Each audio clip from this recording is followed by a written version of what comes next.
ดีครับผมยินดีต้อนรับเข้าสู่ช่องไทยซีเกตชาแนลสวัสดีไปยังแฟนคลับ FC สาวน้อยเพชรบันแพงแฟนคลับ FC ลาดน้อยอุ้งอิงสู้ขู่สู้คนเด้อครับเด้อคลิปนี้สิมาเว้าฮอดจอดถึงครับความเปลี่ยนแปลงของลาดน้อยอุ้งอิงในฤดูกาลนี้อุ้งอิงเปลี่ยนแปลงไปจากเดิม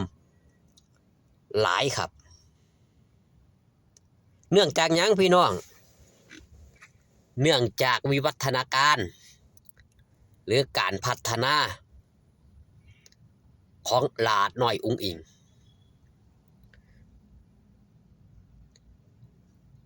ที่พัฒนาอยู่ตลอดเก็บเอาคำติชมกลับมาพัฒนาตัวเจ้าของบ่ได้ไปตอบโต้ด้วยคำเว้าคำจาแต่ลาดน้อยอุ้งอิงตอบโต้ด้วยผลงานการแสดงหน้าเวทีแม่นหยังลาดน้อยอุ้งอิงจังเป็นศิลปินที่เป็นที่ฮักของแฟนคลับ FC ก็เพราะว่าอุ้งอิงบ่คือผู้ใดเบื้องหลังความสำเร็จของลาดน้อยอุ้งอิงเต็มไปด้วยความมุมานะความพยายามอยากได้อยากมีอยากเป็น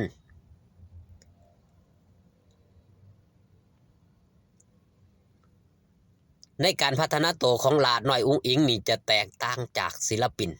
หลายๆผู้หลายๆคนหลายคนอยากประสบผลสำเร็จอยากเด่นอยากดังอยากปังแต่ข้านเฮ็ดข้านทำได้แต่คิด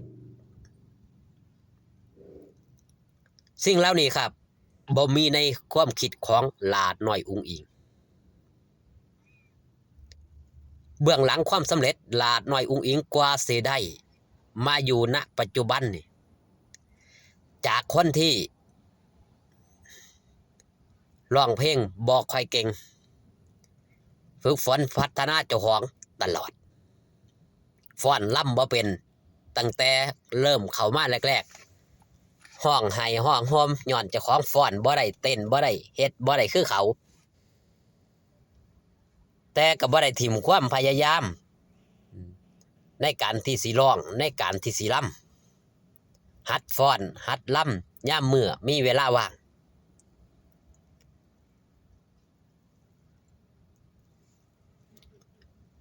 คือฝึกฝนอยู่ตลอดบ่หยุดนิ่งนำคำติคำชมนำคำเว้าคำจาของผู้อื่นมาปรับปรุงมาต่อสู้ด้วยผลงาน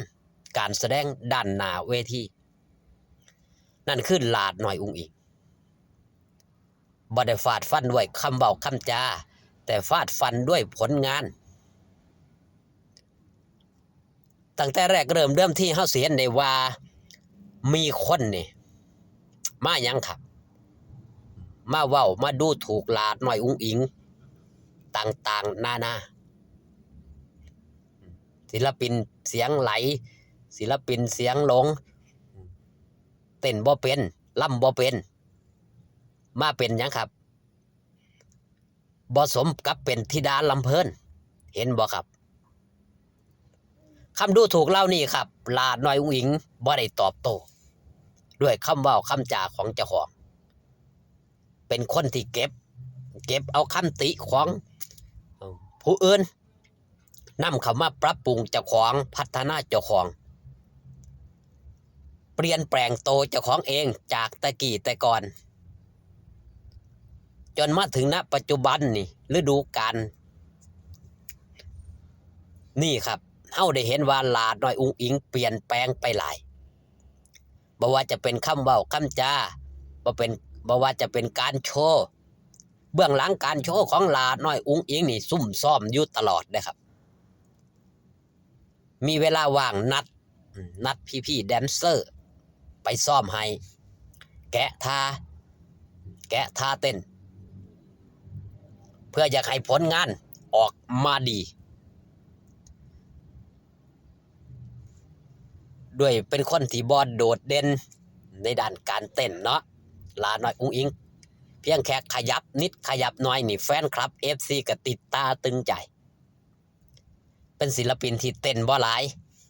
แต่ได้ใจแฟนคลับ FC นี่คือการพัฒนาของหลาน้อยอุ้งอิงที่ผ่านมาตลอดตั้งแต่แรกเริ่มที่เข้ามานี่เฮาสิเห็นหลาน้อยอุ้งอิงนี่มีการพัฒนาขึ้นมาเรื่อยๆตอนเข้ามาใหม่ๆเสียงร้องเสียงนั้นยังบ่ยังไหลอยู่คำบางคำก็ยังเก็บบ่ได้ร้องผลงานเพลงออกมาก็ยังบ่ได้อารมณ์เพลงนั้นแต่ณปัจจุบันเฮาสิได้เห็นว่าพัฒนาการของหลาน้อยอุ้งอิงนี่เก็บรวบรวมเอาเพลงฮิตเพลงดังเพลง